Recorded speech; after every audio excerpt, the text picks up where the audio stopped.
السلام عليكم ورحمة الله وبركاته. سورة البلد مكية. بسم الله الرحمن الرحيم.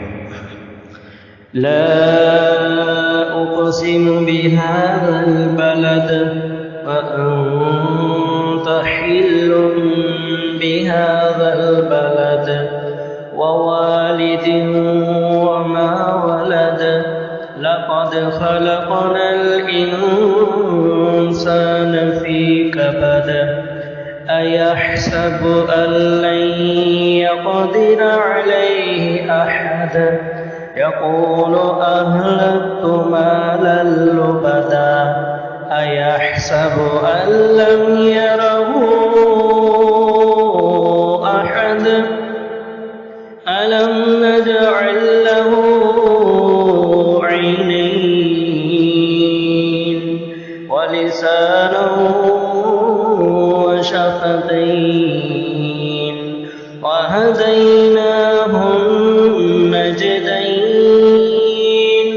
فلاقتحم العقبة وما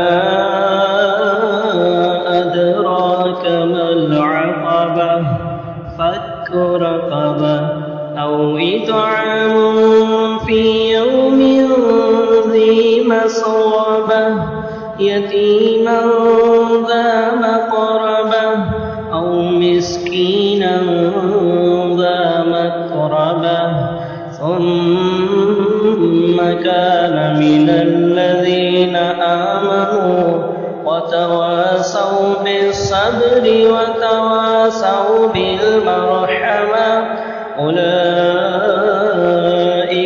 أصحاب الميمنة والذين كفروا بآياتنا هم أصحاب المشأمة عليهم نار مؤصدة صدق الله العظيم.